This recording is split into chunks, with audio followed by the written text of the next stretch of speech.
Welcome to Comics on a Pyre, a channel to have a meaningful conversation over movies, life, books, and shows, and maybe just a spot to spend time BSing over comics.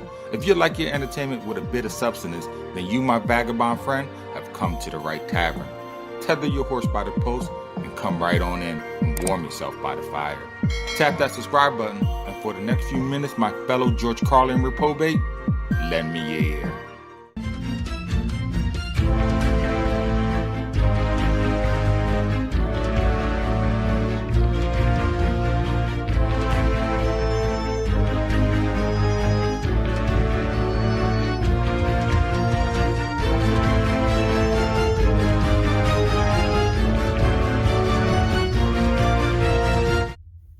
In space, there orbits a planet, special beyond all measures.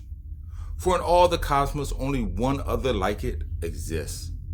But this particular one is known as Eagle, the living planet, capable of sentient thought and desires.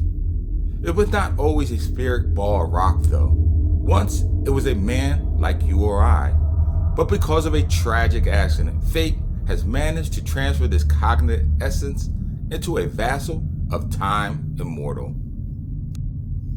But eternity and time have a cost. To simply exist, Eagle, like all other life forms, sentient or not, must feed. And of the substance that it nourishes its constitution on is nearby traveling vassals and other nutrient-rich worlds. But I ask you, my friend, what happens when an energy-absorbing planet comes in contact with a world-devouring cosmic entity known as Galactus? Who would win when an unstoppable force comes in contact with an immovable object? Throw an Asgardian North god into the mix for good measure, and you get the now Galactus and Shall a God Prevail story arc, both of which unfurl in the Mighty Thor comic books, issue number 160 and 161, published both in the year 1969. The story starts when Thor notices a strange object landing from space on a nearby rooftop. Deciding to investigate, he finds that it is an interterrestrial spacecraft piloted by Tanya Nile of the Vigalian race. She has crossed the galaxy in search for no other than the mighty god of thunder himself, Thor, for help. It seems that a powerful force threatens the galaxy, posing a threat to the very universe itself. It is because of this dread that Tanya pleads with Thor for aid. Unable to turn a blind eye to anyone in need, the Asgardian quickly boards the Vigalian vessels and aspires into Earth's upper atmosphere, and eventually into the ebon terrain known as space. During the journey, Tanya tells Thor that the cosmic threat that she wishes him to defeat is named Galactus. His powers is without limits. He destroys planets and ravishes them for their natural resources, in the process perishing whole races of sentient life forms in his wake, leaving behind nothing but a necrotic ball of husk, if not shattering its core into stone debris itself, left to drift into infinite space.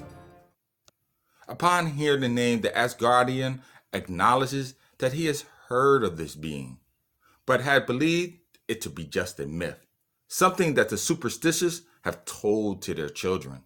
Without further thought, the vessel Thor travels in suddenly jolts as if hit by an outside force. Leaving no time for investigation, the ship's hull is breached as a behemoth arm reaches within. Without hesitation, the Thunder God engages the intruder in battle. After a quick skirmish, Thor is able to bring the attacker to a halt. After unmasking it, though, Thor finds out that the creature acted out of hysteria. Having its world decimated by Galactus, it acted out of fright. The Asgardian takes but one look out of the ship's vessel to see what caused such fraud. A whole legion of ships in flight, enacting a great exodus. In their wake, a hollowed out, smoking ball rock that was once their homeworld. Thor ponders on just what being could cause such destruction and pain. While elsewhere, the answer to his question breaches another galaxy for a new source to feed upon. It is here in his moments of solidarity that the cosmic entity learns of a hidden meal, one who has before now able to conceal itself from him. Before he is able to act, the cloaked target strikes out on him, causing the mighty one to engage in combat. Swiftly, without hesitation, Galactus deploys a small vessel into the black hole. What he finds there, it both surprises him and delights him. It is Ego, the living planet. Its core alone can sustain the devourer world for years to come. Without precursor, Galactus strikes, unleashing a fiery assault equivalent to the temperature of 1,000 suns. It defends the planet and encases itself in a cold front, effectively nullifying the flames. In retaliation, Ego fires off an optic blast against the attacker. In the crossfire, though, unbeknownst to either combatant, it Thor's ship. Unable to withstand the force of the blast, the ship's hull is torn to pieces, leaving its occupants bare. There, the two drift asphyxiated by the vacuum of space. Luckily for them, though, a wayward ship fleeing its own planet's destruction sees them and takes the two aboard. It seems that Thor's savior is known as the race called the Wanderers. They are one of the first beings that have felt Galactus' hunger. Since that day, though, so many years ago, they have wandered the cosmos, seeking both vengeance and a new world to call their own. While the rescue mission is on its way, Ego and Galactus continue their duel, each trying desperately to gain the upper hand. But it is the devourer who in the end proves more formidable, shattering its prey into cosmic bits. But even then, in the throes of certain death, the planet lashes out, ensnaring Galactus in its energetic tentacles, constricting the devourer with all its strength.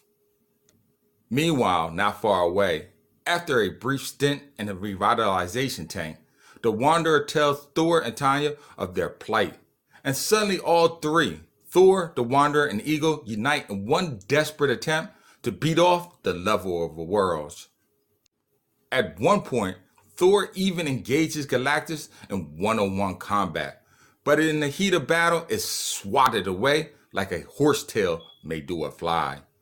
Left in a frantic act of desperation, the Asgardian calls forth the will of Odin, the Allfather, and hurls Mjolnir with all his might, shouting, "For Asgard!" His mighty mallet finds its target, leaving the countenance of dismay on Galactus' visage. But does the strength of Mjolnir have the power to fall the cosmic giant? Does the Galactus taste defeat? And is Ego, the living planet, no more? Well, to find out these answers to these questions, well, you know what to do. Dig up these two issues for yourselves to find out. Casting your eyes over Kirby's artwork itself is worth a dig back into the long boxes alone. Well, that's it for now. If you like this video, then by all means, check out my comic book YouTube channel, Comics on the Pyre, for other videos like it. While there, make sure to subscribe, tap on that bell icon before you go. But until then, as always, till next time, keep reading, my friends.